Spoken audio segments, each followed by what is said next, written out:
শিং মাছগুলো ভাজে নিতেছি, আলু দিয়ে শুটকি মাছ ভাজে নিতেছি। ফ্রিজের ঠান্ডা সেমাই আর ঝুরি। আসসালামু আলাইকুম, সবাই কেমন আছেন? আশা করি ভালো আছেন।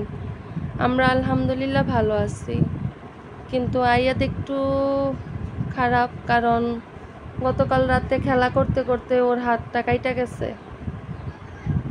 ওই সারাটা রাত হাতটা ব্যান্ডেজ নিয়ে এইভাবে রাখছে, হাতটা ভালোই কাটছে, রক্তও বের হয়েছে।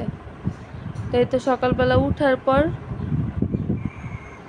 ফ্রেশ করাই দিলাম, গোসলও করাই দিলাম,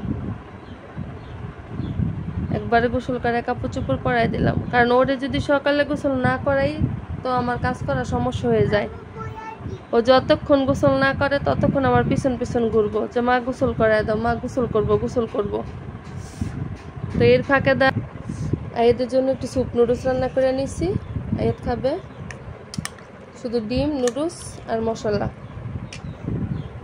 তোর একটু খাওয়াই দিব। আচ্ছা,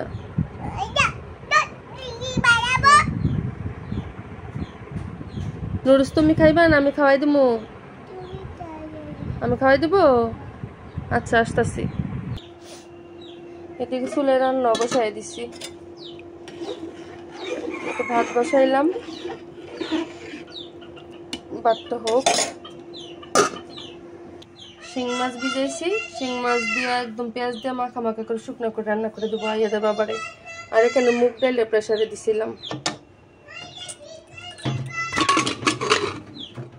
আমার মুগ ডালটা, আচ্ছা মুগ ডালটাও সিদ্ধ হয়ে গেছে। এখন গুইটা নেবো, মশলা দিয়ে পানি দিয়ে দেবো। এটা আমি একটু টক দিয়ে রান্না করবো, আইয়াদের বাবা মুসুর ডাল খাইতে পারবো না, ডাক্তার মানা করছে। এই জন্য মুগ ডালটা মুসুর ডালের মতন রান্না করে দেবো। আর ওর মুসুর ডালটা অনেক বেশি পছন্দ, ডাল ছাড়া খাওয়া ওর কমপ্লিটই হয় না। আইয়াদের একটু নুডলস খাওয়াইতে নিয়েছিলাম, তো ওরা এখন আমি খাওয়াই দিতেছি। সারাদিনই কিছু খাইতে চায় না।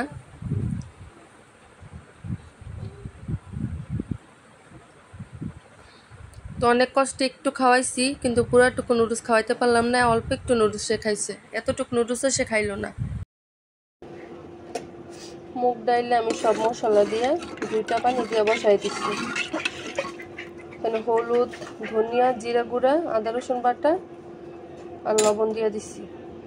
এটা জাল হোক, এর মধ্যে আমি আবার আম দিব, টকাম।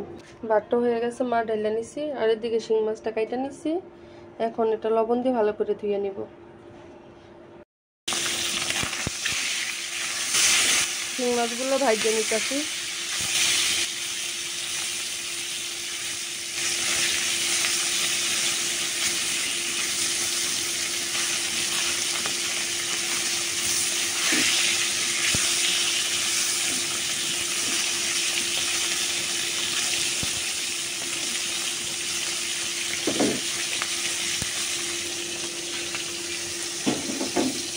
আর এদিকে আলু দিয়ে শুটকি মাছ ভাজা নিতেছি।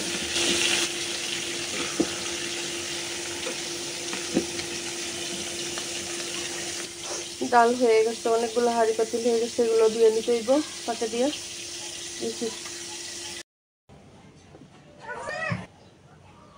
শুটকি মাছটাও বোনা হয়ে গেছে। আর এখানে রান্না করলাম শিং মাছ ভুনায়, একদম দুপেঁয়াজু, মুগ ডাল টক দিয়া। গরু মাংস রান্না করা ছিল, ওইটা গরম করলাম। আর এখানে ভাত।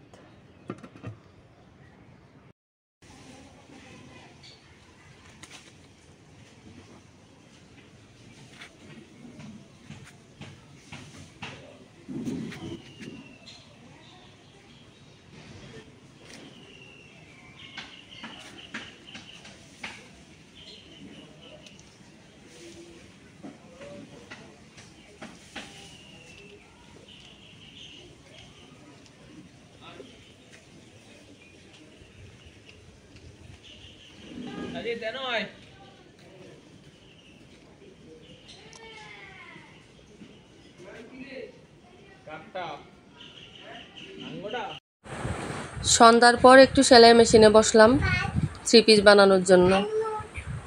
তো এগুলো আমারই, গরমের জন্য বাটিকে 3 পিস বানাইতেছি। নিজের কাপড়গুলো তো সবসময় নিজে বানায় পরার চেষ্টা করি, পছন্দও করি। তো এখানে একটা 3 পিস মোটামুটি বানানো হয়েই গেছে, যে শেষ করলাম 3 পিসটা।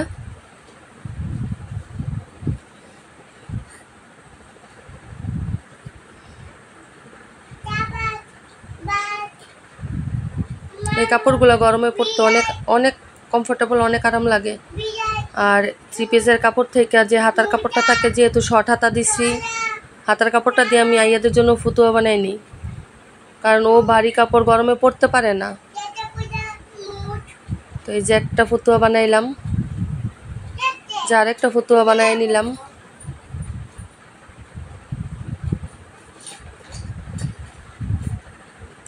তো আজকে আর বেশি কিছু করি নাই, একটা কামিজ আর 2টা ফতুয়া বানাইলাম। আয়াত বলতেছে চলে আসবো রুমে।